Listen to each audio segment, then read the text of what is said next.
school, for example at home or in a hospital. We have published guidance for local authorities on this matter, providing advice on the roles and responsibilities of local authorities, hospitals and other services regarding children unable to attend due to ill health. Stevenson. I'm grateful to the Cabinet Secretary for that update. I have been contacted by a few families in East Kilbride who are concerned about the lasting impact of COVID, particularly around mental health on children and young people, some of whom have not been able to attend school on a regular basis. Can I ask the Cabinet Secretary what consideration has been given to exchanging best practice across the country in terms of integrating pupils back into school after absence due to ill health, as well as any work underway to support parents, guardians and indeed teachers to help put mixed model learning into action where this would be appropriate to ensure young people can achieve their full potential? Cabinet Secretary. Well, I thank the member for raising what I think is a really important issue. She will be aware that during the pandemic there was additional support provided by the government to local authorities to help young people in that transition back into formal education. But the ongoing impacts of the pandemic remain very acute in some of our schools. We are looking and considering at the current time a review of the updated guidance that I alluded to in my original answer. However, the member talks about the role of parents in this regard, and I think that's hugely important. We are already rolling out a new approach in terms of our national support for parents across the country, and I will take the issue the member has raised today back to officials to look at what more we might be able to do on the specific issue relating to COVID and facilitating that support post-pandemic. Question number 6, Rachel Hamilton. The Scottish Government what its response is to the cross-border connection proposals for the Scottish borders. Minister Alistair Allen. Regulation of electricity networks is reserved to the UK Government. Scottish ministers have devolved responsibility for determining applications for consent under the Electricity Act 1989. Given this, it is not appropriate for me to comment on individual infrastructure projects that may come forward, so as not to interfere with or prejudice any decisions that may come before Scottish ministers for determination. However, the Scottish Government in general recognises that the expansion of the electricity grid will play a crucial role in delivering our energy ambitions and maximising the economic opportunities of Scotland's abundant renewable resources. Rachel Hamilton. Presiding Officer, Borders residents are inundated with energy developments, and communities now face over 75 kilometres of pylons stretching right through the Scottish borders. I'll be chairing a virtual village hall meeting in the coming weeks, giving locals a chance to voice their legitimate concerns directly to Scottish Power. So will the Scottish Government stand with residents and ensure no plans proceed against the will of local communities in the Scottish borders? Minister. The National Planning Framework makes clear that potential impacts on communities, and the member has alluded to them, although, as I say, I can't comment on the specific case. But the National Planning Framework makes clear that potential impacts on communities, nature and heritage, including the cumulative effects of developments, are important considerations in the decision-making process. And she will forgive me that I cannot, if I read right that there is an invitation in the question, that the Ministerial Code does prevent me from doing that. But I thank her for her question. Question number 7, Jeremy Balfour. Thank you. To ask the Scottish Government what consultations is held with businesses in advance of the 25-26 budget. Cabinet Secretary Shona Robertson.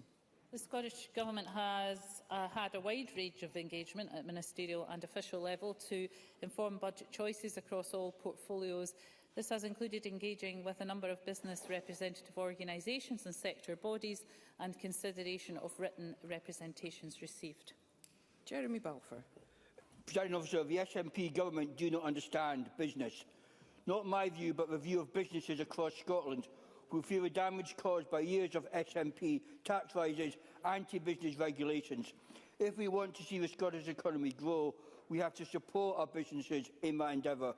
My party wants to reverse the tide of rising taxes, starting with a fully costed plan to give pubs and businesses across Scotland full rates relief for 1 year. Will the Cabinet Secretary finally listen and do something positive for business in Scotland? Cabinet Secretary.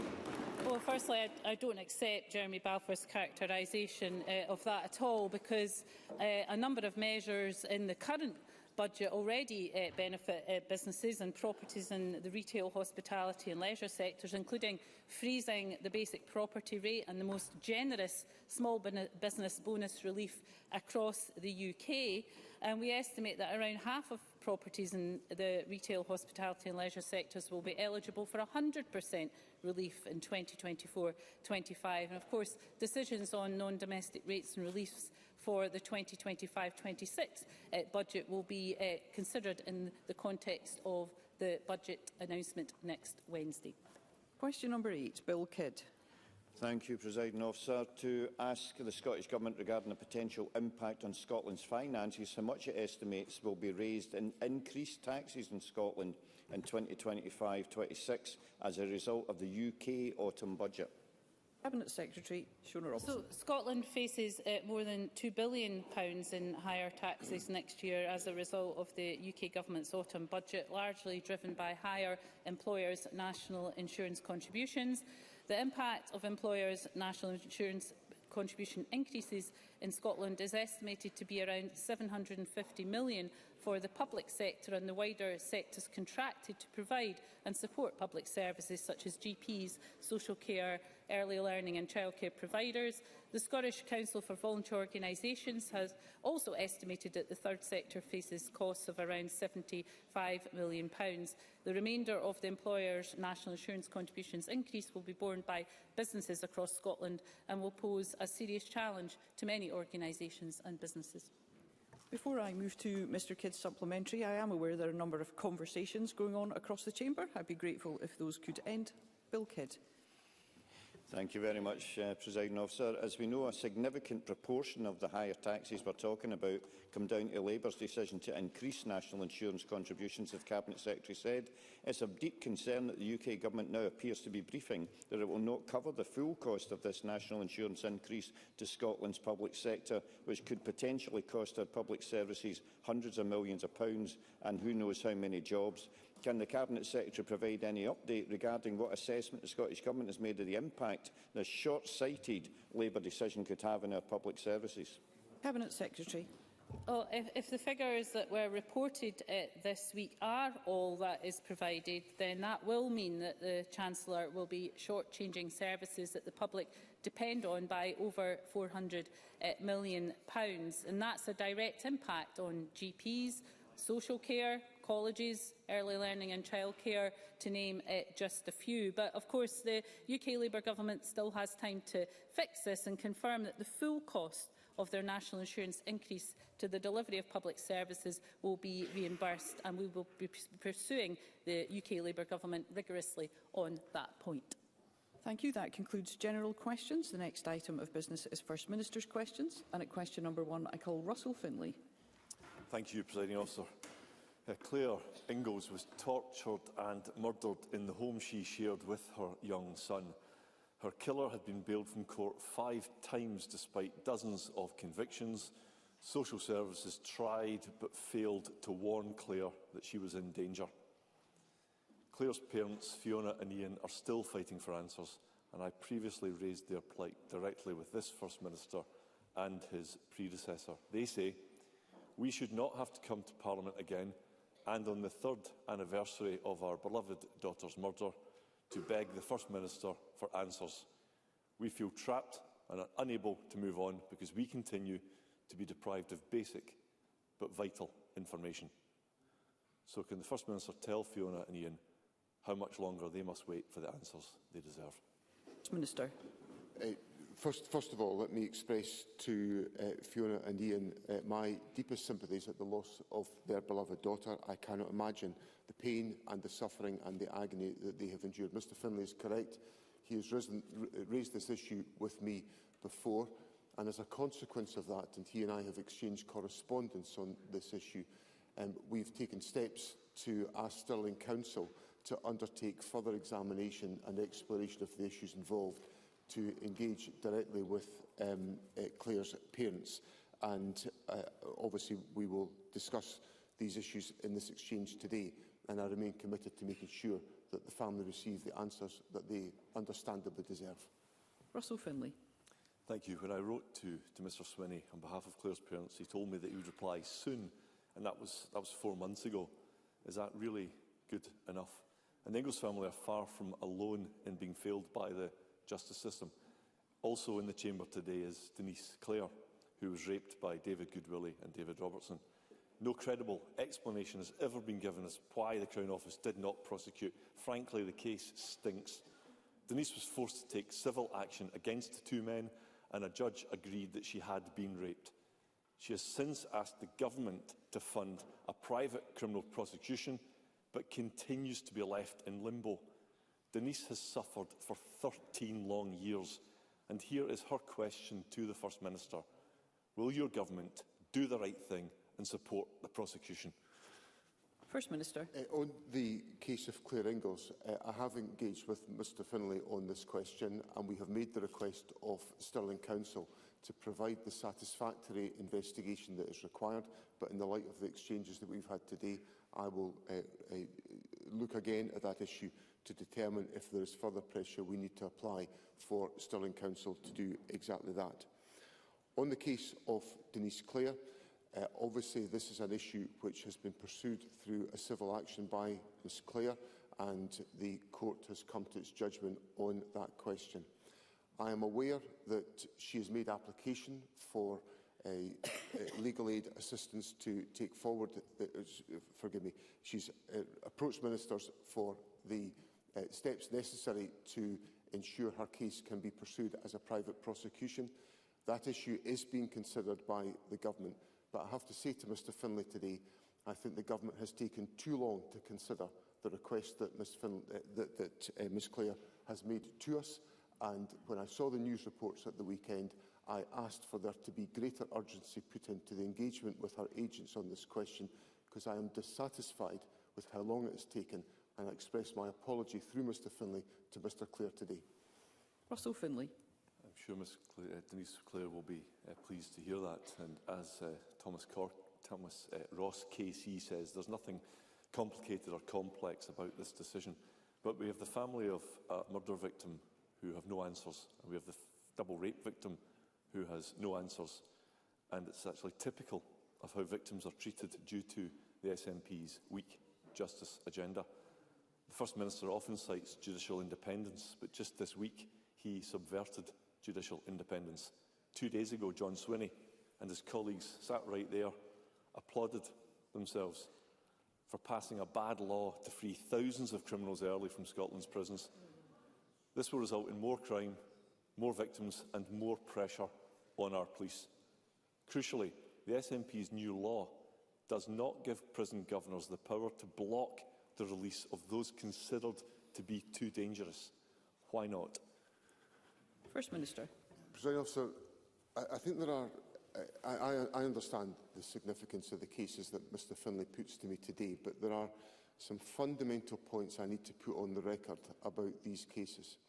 The issue of the granting of bail in the case of Claire Ingalls' case, those are independent judgments arrived by the courts, and it is wrong for ministers to be involved in those cases. Now, I accept that there will be vigorous debate about the appropriateness of judgments, but these are decisions taken by the independent judiciary, and none of us want to have a judiciary that is anything other than independent.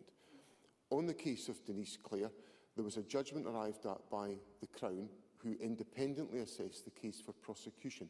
Again, nobody, and I know that Mr Finlay would not be arguing for this, nobody accepts that those decisions should be taken by any process other than an independent process that can be undertaken. In relation to the legislation that Parliament has passed, Mr Finlay knows that the government has had to come to this step because of the significant rise in the prison population, requiring ministers to ensure that our prisons are places of safety, especially for prison officers to work. And the reason why there is no a governor's veto is the government has amended the timescale under which individuals will be released from prison. But we have put in significant safeguards to ensure that those convicted of domestic violence and serious assaults are not included in the release scheme that we have in place. Russell Finlay. Thank you, Presiding Officer. When the SNP previously ordered the mass early release of prisoners, the Governor's veto was a vital safeguard. But John Swinney now thinks that he knows better than Scotland's prison governors. And people in the real world are looking at this in utter disbelief. Soft-touch SNP justice prioritises the rights and interests of dangerous criminals. Claire's mum, Fiona, told me there's something far wrong with Scotland's justice system when victims are kept in the dark and not treated as a priority. When it's releasing prisoners, the SNP rush through a law in days. When it's justice for victims, they leave them waiting for years. Does John Swinney have any regrets about his government's treatment of crime victims? First Minister. Thank you. Sir, I will always take seriously the concerns of victims and will take the action necessary to ensure that the interests of victims are fully and properly taken into account in all the steps that the government takes. I would point out that in relation to the early release schemes that have been put in place before, there have been opportunities through the victim notification scheme for victims to be fully advised about the circumstances of release, should they wish to take up that opportunity, which is not always the case.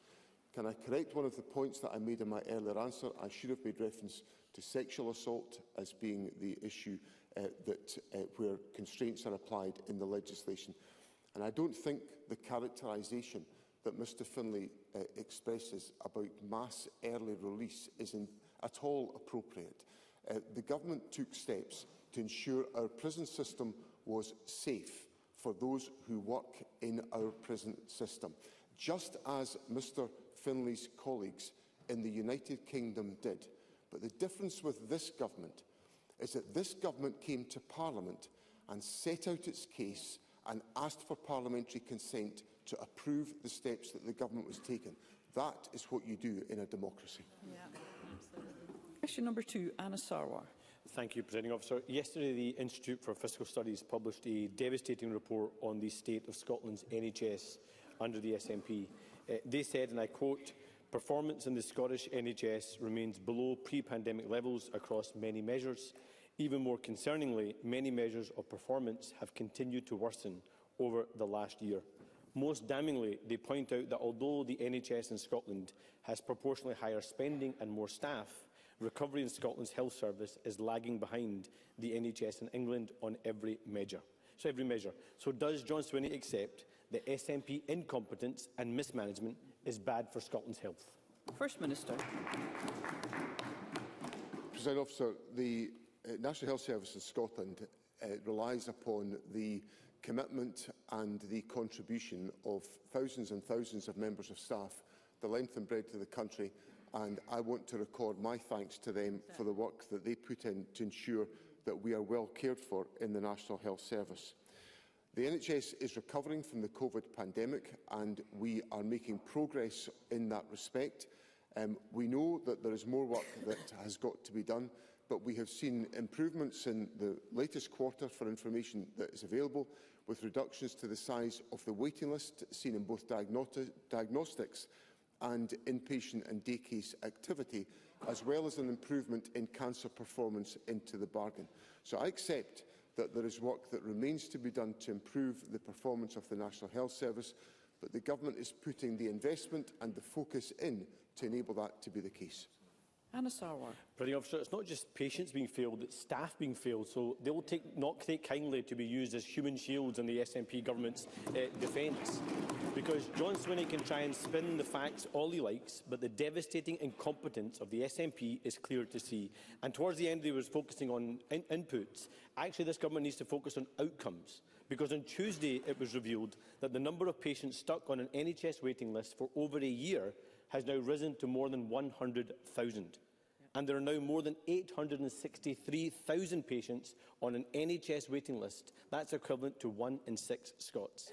And at the same time, we're carrying out 50,000 fewer operations compared to pre-pandemic levels, and delayed discharge has soared. So when will John Swinney stop defending the indefensible admit that his SNP government has failed and change direction? First Minister. I think what members of the workforce in the National Health Service will welcome is the investment this government has made to ensure that NHS staffing is up by 26% in the period between when this government came to office and where we stand now. And on specific examples, in cancer care, for example, the consultant oncologist workforce has increased by 50.4% over the last 10 years. So the government is investing in our NHS staff, and into the bargain we're putting in place pay settlements which have meant that we have not had to suffer and endure industrial action within the National Health Service in Scotland.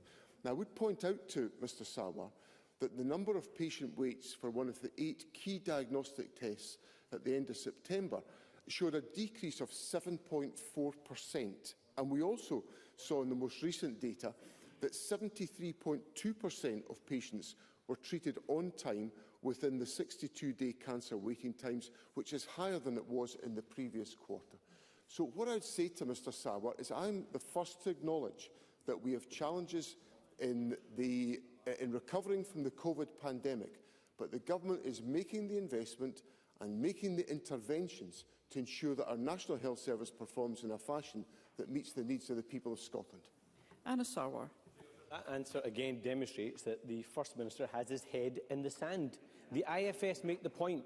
We have disproportionately higher spending here in Scotland and we have more staff, but we have poorer performance. That points to not staff being wrong, not resources being wrong, but a failure of leadership and a failure of government. Because the uncomfortable reality for John Swinney is that no public service in Scotland is safe from SNP incompetence. On his watch, our NHS has plunged into a doom loop of soaring waiting lists and poorer health outcomes. Our schools, once the envy of the world, have seen collapsing standards and rising violence. Our prisons left in tatters, with prisoners being let out early because of mismanagement of our criminal justice system, and our housing sector in disarray with soaring homelessness and spiralling rents. The fact is that after 17 years of the SNP, every institution in Scotland is weaker. So can I ask John Swinney, how many people have to lose their lives? How many patients have to go private? How many people have to be trapped in hospital? And how many staff have to be pushed to breaking point before he accepts that he and his government has failed and that Scotland needs a new direction? First Minister. Presiding Officer, on a whole range of different elements of policy, the government is delivering the progress that people in Scotland require. In the face of 14 years of austerity from the Conservative government on housing, this government has built more affordable houses per head of population than in England or Wales and in the period when the Labour Party were in government in Scotland, in the face of Tory austerity from London.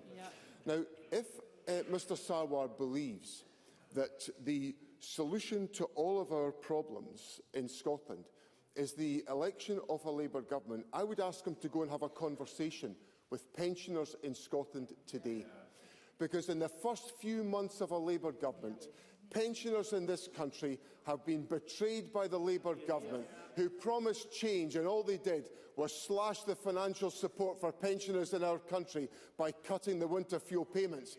If that's what change means, Scotland doesn't need change, it needs progress under an SNP government. Question number 3, Patrick Harvey. World leaders have once again failed to make progress at the Global Climate Conference. They all know the urgency of transitioning away from fossil fuels. The public gets it too. And polling from the think tank Uplift shows that here in Scotland, most business leaders are backing the transition to a fossil-free energy system. Yet the Scottish Government has still not published, not set out, the new energy strategy that's supposed to shift Scotland away from fossil fuels. It's still sitting on the First Minister's desk nearly 2 years after the draft was published. Scotland needs clarity, a renewables industry and the energy workforce need clarity, and Parliament needs to see this strategy too, so that we can see whether the Scottish Government is funding it properly. Will the First Minister finally end this delay and publish the strategy before next week's budget? First Minister.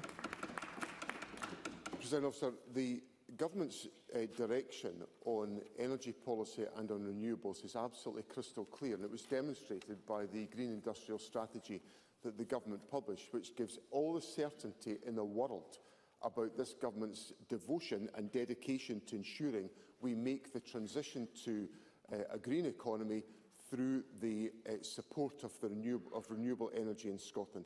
Mr Harvey knows that over the period since 1990 we have halved our emissions in Scotland, we have effectively decarbonised our electricity networks, and we are taking and making the investments to enable us to deliver the transition to net zero. All of these themes will be reflected in the Government's budget next week. In relation to the energy strategy, Mr Harvey will know that some of the judgments and issues within that energy strategy are informed and influenced by recent court decisions, and the Government is taking time to ensure that we properly reflect on those issues in the formulation of the energy strategy, and it will be published when those conclusions have been reached. Patrick Harvey. Well, the lack of this strategy doesn't give the clarity that the First Minister is claiming exists. He tells us again that his priorities include tackling the climate emergency. Driving down emissions from transport will be a key part of achieving that. That's why during our time in government, the Scottish Greens cut the cost of public transport with free bus travel for under-22s and scrapping peak time rail fares. Because we know that cutting fares is critical to drive up public transport use and drive down emissions. But instead of continuing that work, the First Minister has brought back peak rail fares, undermining climate action and increasing the cost of living. The Scottish Greens have now set out plans for a national bus fare cap to ensure that nobody pays more than £2 for their regular bus journey. So can the First Minister see that public transport costs need to come down, and will he commit now to making this plan happen? First Minister. Well, the Government has delivered reductions in the cost of travel for many, many people in Scotland, not least of which the under-22 population, who now enjoy free bus travel around the country, and I think it's a very welcome development and a welcome step that assists and supports the involvement in the mobility of young people within our society. Now, obviously, we've taken forward steps in relation to peak fares. We extended the pilot exercise to establish if there was an evidence base to demonstrate that that sufficiently justified the investment of public money to meet the climate objectives that we had. Unfortunately, the public investment did not justify the steps that were being undertaken. And as Mr Harvey knows, the financial pressures on the Government are such that we have to be very careful about the judgments we make in that respect. And obviously, we'll reflect on all of these questions as we consider the Government's budget and take forward the steps that are necessary to ensure we achieve our objectives on net zero. Question number 4, Kenneth Gibson. Thank you, Presiding Officer. To ask the First Minister what the Scottish Government's response is to the UK Government's reported allocation of between £295 million and £330 million to cover the increase in employer national insurance contributions for the public sector in Scotland. First Minister. Presiding Officer, if the figures that were reported this week are all that is provided, that will mean that the Chancellor of the Exchequer will be shortchanging services the public depend upon by over £400 million. Kenneth Gibson. I thank the First Minister for that reply. In evidence to the Finance and Public Administration Committee on Tuesday, the Office for Budget Responsibility confirmed that Labour's national insurance hike means employees will be £800 a year worse off as a direct result of Labour's budget, with low-paid workers disproportionately impacted. Business investment will fall by £25,000 million and taxes rise £62,200 million a year by 2029-30, while the UK economy will continue to stagnate, growing only 4.3% between 2019 and 2028. Does the First Minister agree that, if this is what a Labour government looks like, independence can't come soon enough? First Minister. Presiding Officer, Mr Gibson knows that the economic damage done to this country by one of the biggest decisions taken as part of the United Kingdom, the decision about Brexit, has inflicted significant economic damage on the Scottish economy, which is one of the arguments for independence, because we would be able to resume our participation in the European Union. The employers' national insurance contributions change is an indication of the fact that the public finances of the United Kingdom are in such a weak position that action of that type has got to be taken. But it is damaging the Scottish economy as well because of the financial burden it places on public services, on businesses and on organisations that we depend upon, who do not, as things stand, do not appear to be being compensated by the United Kingdom Government, such as GPs, social care, colleges and early learning and childcare. So Mr Gibson is absolutely right to point out the damage that has been done to the Scottish economy by these measures, and independence can't come soon enough to address these issues. Coy. Thank you, Presiding Officer. It's good to see that the First Minister hasn't changed the record. The SNP has made a policy decision both to have a larger civil service in Scotland and to pay them more, despite failing to deliver meaningful public sector reform. Isn't the blame for the national insurance cash crisis that this government now faces down to the economic incompetence of both governments? The SNP for allowing the public sector to become too big, and Labour for using national insurance as a means to claw back the vast amounts of money Let's hear it has Mr. committed Hoy. to above inflation pay increases in the public sector. First Minister. I think every day as First Minister is a day where I learn something new. And today what I learned is that First Minister, if I might stop you, I'd be very grateful if members would just cease commenting from a sedentary position. When you've not been called to speak, please don't. First Minister. And, Presiding Officer, my new piece of learning today is that Craig Hoy, a Conservative, has decided it's a good idea to come to Parliament and lecture me about economic incompetence after what his government inflicted on the people of the United Kingdom. I can't remember, so I may be saying something that's not backed up by fact, but I know that Mr Finlay was a great supporter of Liz Truss. Yeah. I suspect Craig Hoy was a great supporter of Liz Truss. There were tons of them over there. And So it wasn't me. So Craig Hoy was not a supporter of Liz Truss. He was probably a supporter of one of the other economic incompetence in the Tories that damaged our economy. I call Michael Mara. Does the First Minister recognise that the very reason Scotland is receiving an unprecedented additional £5 billion in the budget is because the UK Labour government has taken tough decisions to raise additional revenue? And what would the First Minister say to the Office for Budget... Mr Mara. What would the First Minister say to the Office for Budget Responsibility, who told the Parliament's Finance Committee this week that without the necessary tax changes, governments would, and I quote, see your debts rise and rise forever. Governments can't provide more and more public services as a share of the economy and not pay for them without seeing their debts reach an unsustainable level? First Minister. Well, I'm grateful to Mr Mara for putting those comments on the record. I'm sure there were other things that the Office for Budget Responsibility said which were possibly not quite as convenient to Mr Mara's narrative than the ones that he's selected today. But can I just say to Mr Mara that we are about to go through a process in which we're all going to have to make a contribution to deciding what is actually allocated to different policy areas within Scotland. And Mr Mara and all of his colleagues over there are not innocent bystanders in this process. They can act to assist and support the Scottish... Well, I'm not sure Mr Mara is interested in listening to my answer the way he's shouting at me, but all I would say to Mr Mara is this. If he wishes to see the resources that have been allocated as part of the United Kingdom budget process spent within Scotland, then this Parliament has to pass a budget, and the responsibility is on Mr Mara to vote for the government's budget. Christine Graham. Thank you very much, Presiding Officer.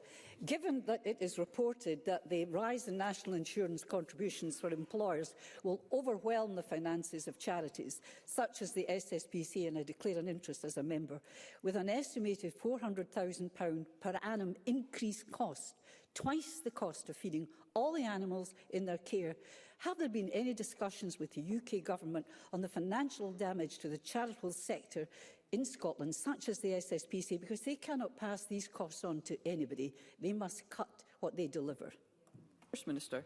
I do fear that the warning that Christine Graham puts to Parliament today is one that will be, well, I don't fear, I know it is one that is testing many charities and third sector organisations the length and breadth of the country, because they have simply seen, or they will see at the start of April, an overnight increase in their costs without the revenue to support the activities. And the SSPCA that Christine Graham puts to me, which I know is an organisation she cares deeply about from her commitment to these issues of animal welfare, will be facing difficulties. I know representations have been made to the United Kingdom Government in this respect, and obviously I'm concerned from a Scottish Government perspective that organisations that we depend upon to deliver services in Scotland will not be assisted by the changes that have been made. Question number 5, Megan Gallagher. Thank you, Presiding Officer. To ask the First Minister what action the Scottish Government is taking to reduce the length of time that children are placed in temporary accommodation. First Minister. Presiding Officer, additional investment of £42 million in affordable housing this year has been targeted to 5 local authorities with sustained temporary accommodation pressures.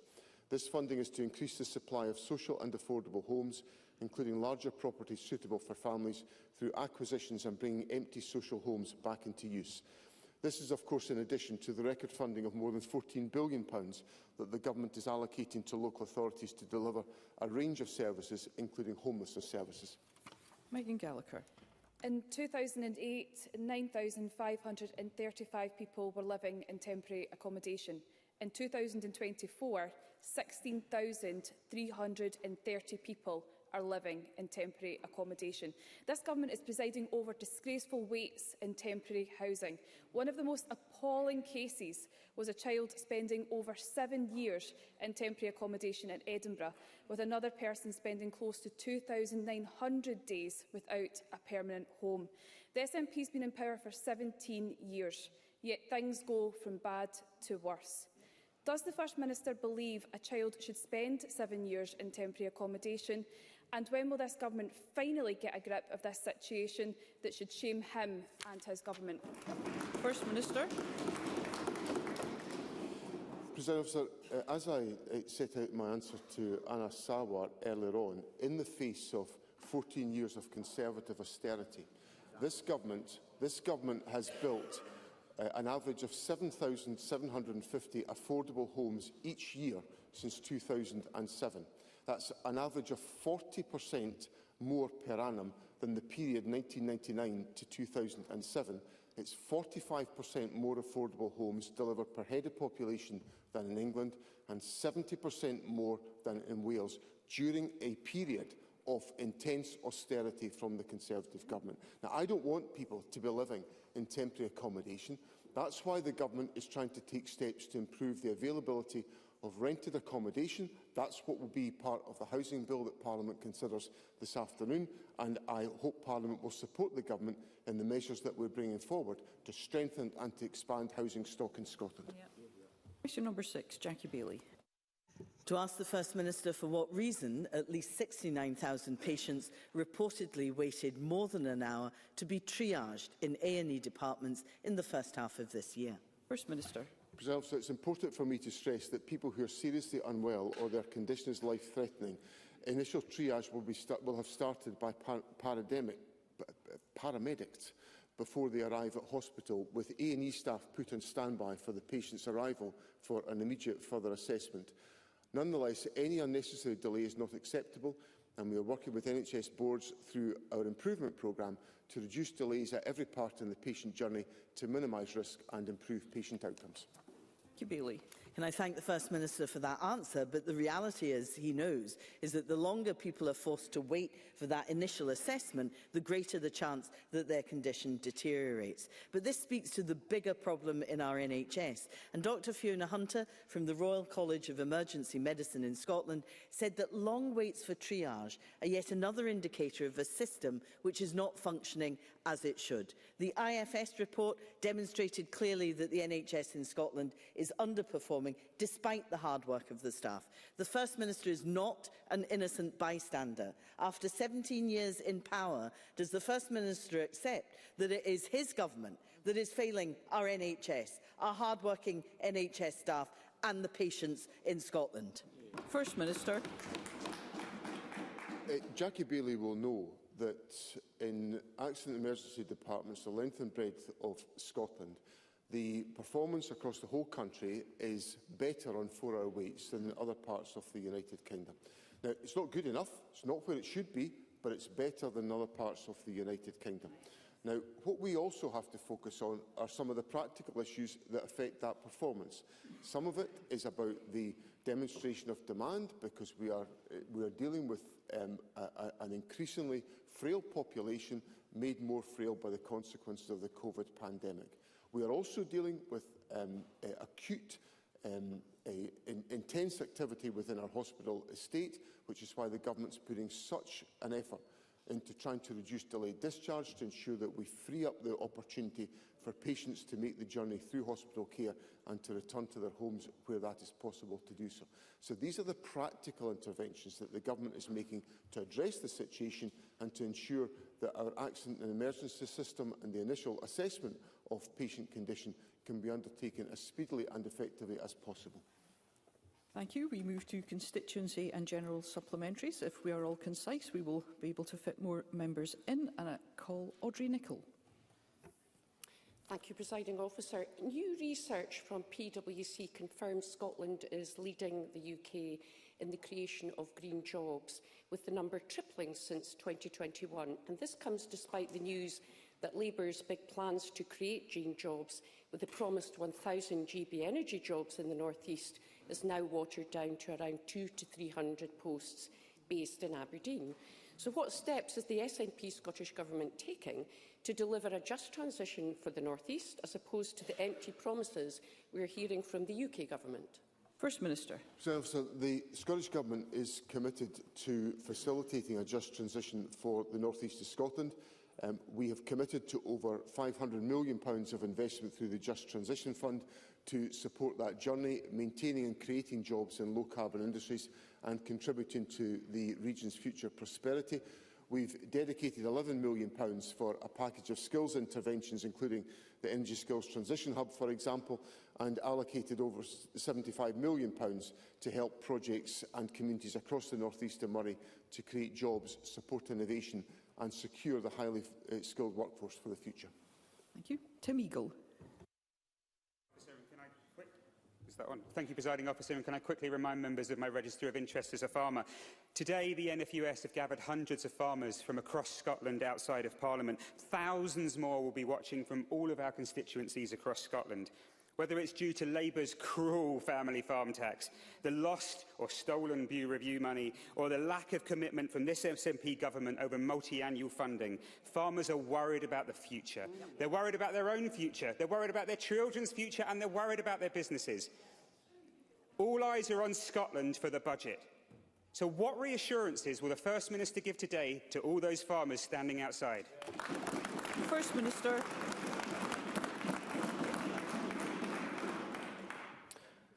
I don't think Mr Eagle helps the farming industry by...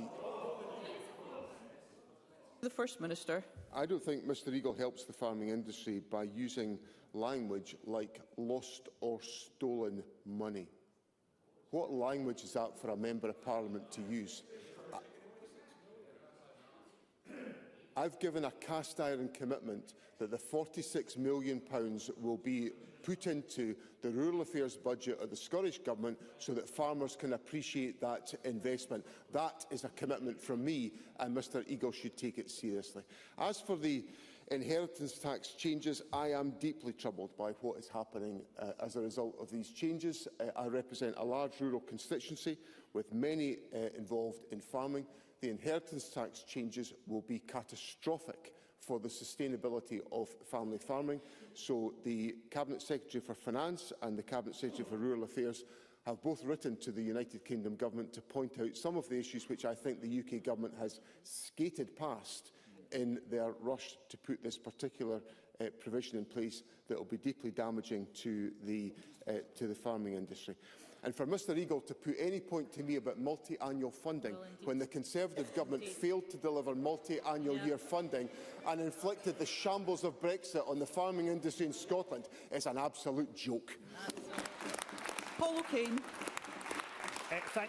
Thank you, Presiding Officer. Last week it was reported that despite handing at least £4 million to health boards since 2022 to deliver health checks for vulnerable Scots who have a learning disability and promising that these would be completed by March 2023, as of this year not a single board has met that target and some boards have offered no checks at all.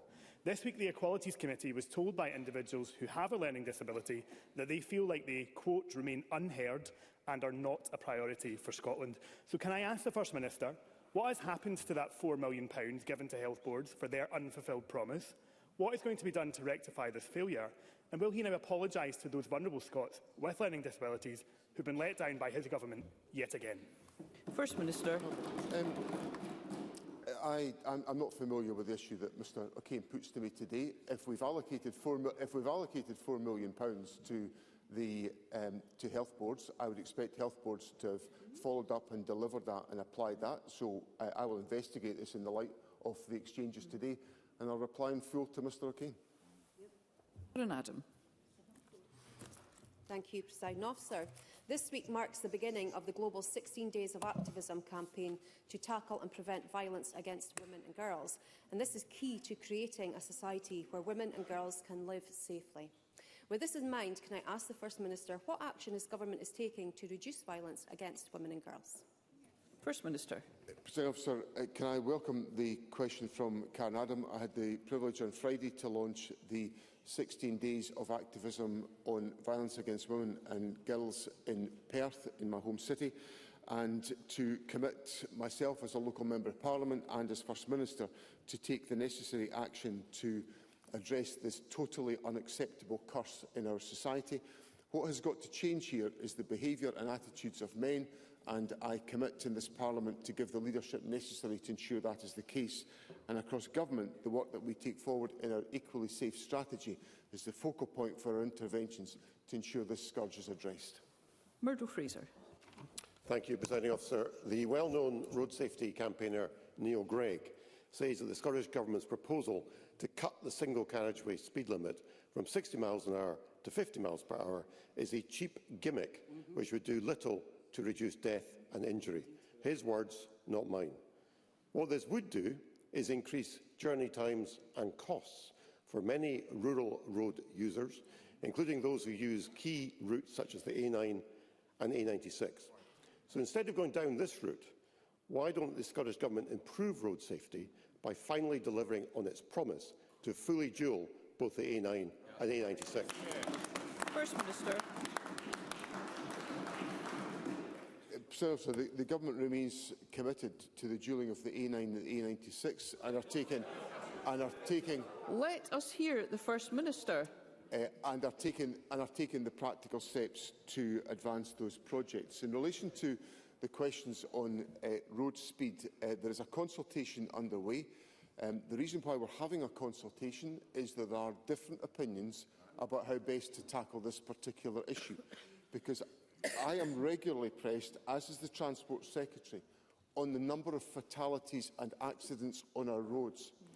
And we would be neglecting our duty if we do not examine what are the possible options to address that situation. So I hear the comments that Mr Fraser puts on the record from an individual that I know well and who I know contributes on this subject significantly. But we have to engage, if members of Parliament want us to address the issue of fatalities on our roads, we have to explore what are the options to do that, and that's what the Government is doing. Rhoda Grant.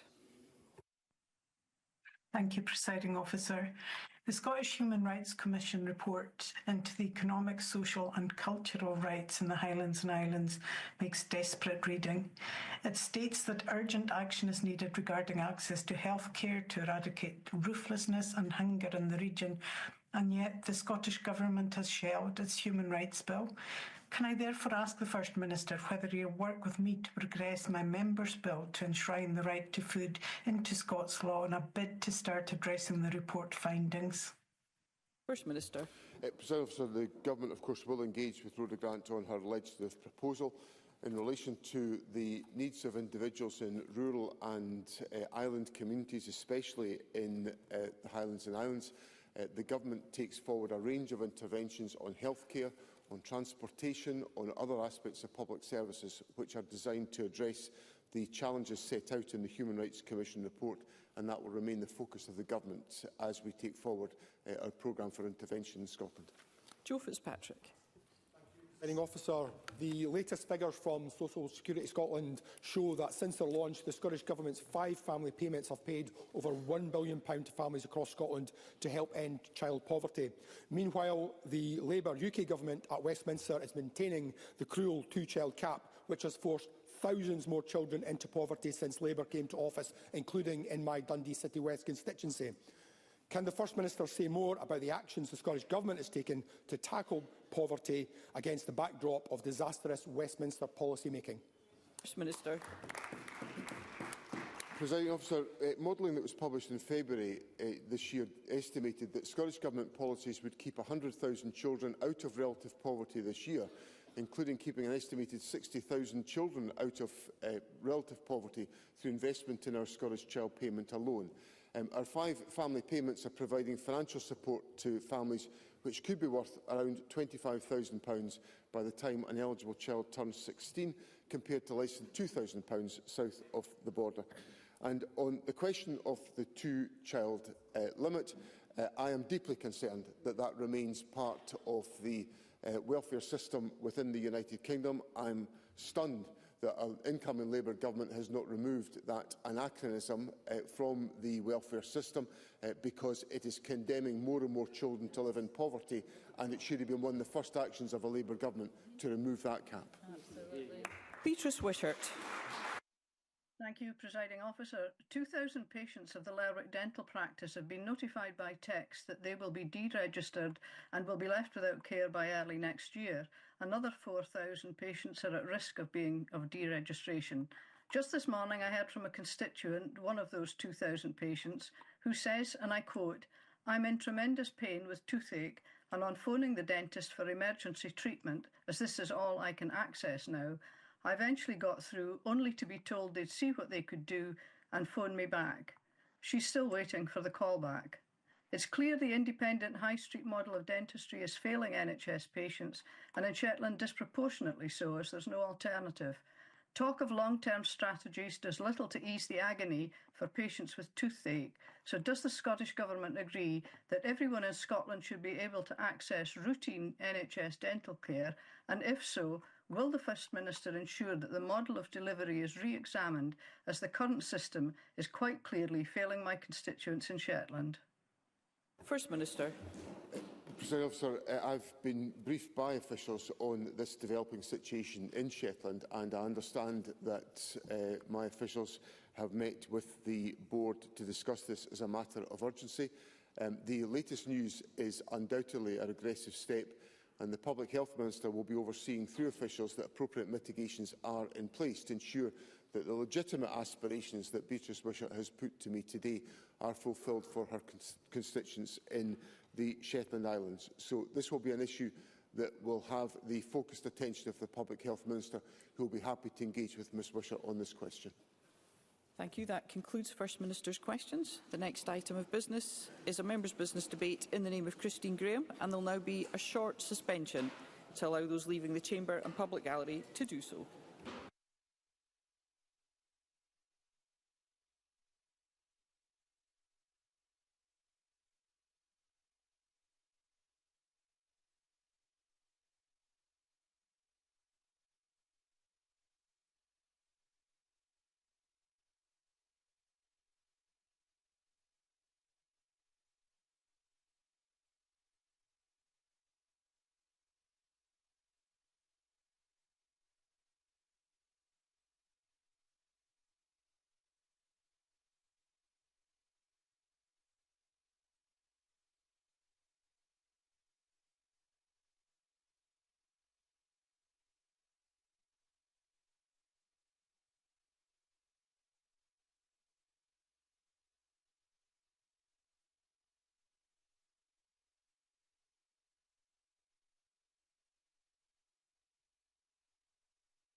Thank you. We will now move on to the next item of business, and could I please ask our guests in the gallery who are leaving the chamber to please do so quickly and quietly as we're moving on to the next item of business. Thank you very much indeed for your cooperation. So the next item of business is a members' business debate on motion 14645 in the name of Christine Graham on 25 years of Tweeddale youth action. This debate will be concluded without any questions being put, and I would invite those members who would wish to speak in the debate to please press the request to speak buttons, and I call on Christine Graham to open the debate. Up to 7 minutes, please. Thank you very much, Deputy Presiding Officer. First of all, can I thank all members who signed my motion to allow this debate to proceed. Now, we all know that young people inhabit an increasingly complex world, and COVID lockdowns have had a profound effect on their growth and development, as well as their hopes and fears for the future. Ever easier access to drugs and alcohol has led to increased experimentation, which is starting at younger and younger ages. Coupled with often unrestricted access to the internet and the pressures of social media, youth well-being is probably at an all-time low. As the world around us becomes more polarised, young people need safe spaces to socialise, to meet new people, hear new perspectives, to challenge and to be challenged on their views and behaviour. This is where youth work can be a powerful force for good in the lives of our young people and indeed our communities. One such youth work organisation, Tweeddale Youth Action, I'll now call it TYA, has just celebrated 25 years of working with Tweeddale's young people through its committed and talented staff team, led by Localities Manager Dave Hodson, delivering a fantastic range of youth work services and opportunities for young people in Peebles, Innerleithing and surrounding areas. So to illustrate, here are just some of its activities. Start with drop-ins. These are casual, commitment-free access that gives young people the confidence to come in to see what TYA is all about without having to make a commitment themselves. Held on Mondays and Thursdays in Innerleithing and Wednesdays and Fridays in Peebles. These are crucial to begin to build those essential trusting relationships. For some young people, these may be some of the only positive adult relationships that they experience. There are a variety of activities on offer, including the usual table tennis and pool, but also accessing free food at the youth club. This continues to be important to young people who attend. Many of our young people are hungry, and for some, TYA helps fill a poverty gap, particularly during school holidays. Then there's Bike Punks. TYA continues to develop its facilities at Innerleithing, with the workshop being put to greater use to provide learning opportunities to weld and repair bicycles through the Bike Punks brand. With Innerleithing's Centre of Excellence in mountain biking industry, this continues to grow and is definitely an area TYA want to continue to expand in the future. Teaching skills that local employers need and value, particularly as the Tweed Valley becomes increasingly well known for cycling. More punks, food punks. These have been exciting developments in Peebles, where food punks, led by Stuart Clink, have opened a fast food pizza shop in the High Street. Project Pizza Training Academy and Pizzeria, an ambitious and challenging project which is not without risk. But TYA feel that the rewards are justified to allow young people to develop skills which can be used in the hospitality industry through exposure to real-life catering, meeting real people, real business, as nothing beats learning on the job. And in a supportive environment, this helps the young people involved to achieve and exceed their goals. In time, it's hoped the skills learned in the shop will lead to formal qualifications for all of those being trained by the talented Food Punks team. The shop in the High Street at Peebles follows years of Food Punks delivering a wide array of outside and event catering with different food offerings and very little repetition. That has been great in itself, but it didn't allow the repetition that helps to consolidate the young people's skills. Project Pizza helped narrow the focus, and more importantly, it gave a platform to teach and help young people refine skills. Next will be out and about. Making friends, strengthening existing friendships, breaking down barriers and being open to new ideas and new experience, which can make a huge difference to a young person's outlook. Through their Easter, summer and Christmas holiday programmes and trips away, they continue to see increased confidence, self-esteem and aspirations, as well as reduced anxiety, loneliness and isolation, just as a result of attending these trips, including to theme parks, beaches, art galleries, museums, city trips to Edinburgh and Glasgow, and Youth Beats Music Festival. It's not rocket science. It's hands-on practical. It's about belonging, having an identity, and seeing there is reason to be optimistic and hopeful for the future. If young people don't get this through positive experience, they may find it through other means, which are not good for them. Stepping stones. It's another example. TYA continues to provide one-to-one support through the very successful Borders-wide Stepping Stones programmes that targets individuals who require additional help in achieving their full potential. This is a partnership youth work project with Youth Borders, aimed at young people aged 10 to 18 to improve emotional well-being and their life chances. It works alongside schools, social work and other youth and community-based organisations to ensure support is focused on those who need it most. And here are some of the comments of the young people who took part. It increased their ability to express their point of view with other people. They know where to go to access trusted information to help make informed choices. They say their confidence has increased and they consider the potential risks before making choices about where to go and what to do. All of this by TYA under the guidance and presence of the excellent Dave Hodson. So I say well done, Dave and team, and I look forward to visiting you soon. I think my diary is for the 13th of December, and while I'm on my feet, I suggest to the Minister that he visits some of these projects I've mentioned because they're just good. Thank you. Thank you, Ms Graham. We move to open debate. Backbench speeches of up to 4 minutes. I call Emma Harper to be followed by Craig Coyne. Ms Harper.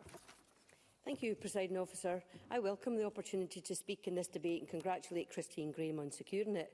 Ms Graham has highlighted really well the challenges facing our young people in Scotland today. And I too want to start by paying tribute to Tweeddale Youth Action, both on their recent 25th year anniversary and also for the work and support they provide to young people across the Tweeddale area. Tweeddale Youth Action does give young people a safe space and an alternative to hanging out in bus stops and street corners. Through providing free opportunities for all, they help young people to develop skills, grow in confidence, make smart choices, take responsibility and ultimately feel that sense of belonging within their community that we all need.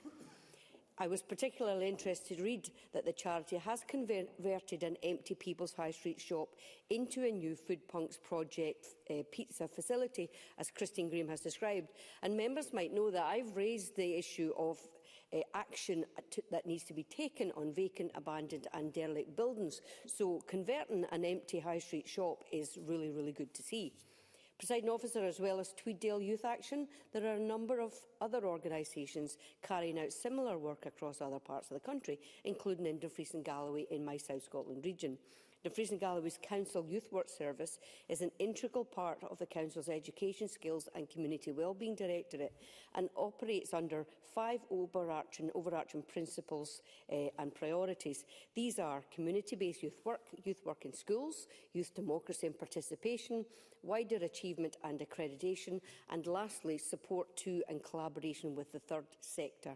Dumfries and Galloway Council's Youth Work Service works with young people aged 12 to 25 to provide a range of universal and targeted youth work opportunities across Dumfries and Galloway for young people to get involved in. The team, whom I have met on a number of occasions, deliver a range of projects, programmes and services across our region to broaden young people's horizons and to aid their personal and social development, to name a few.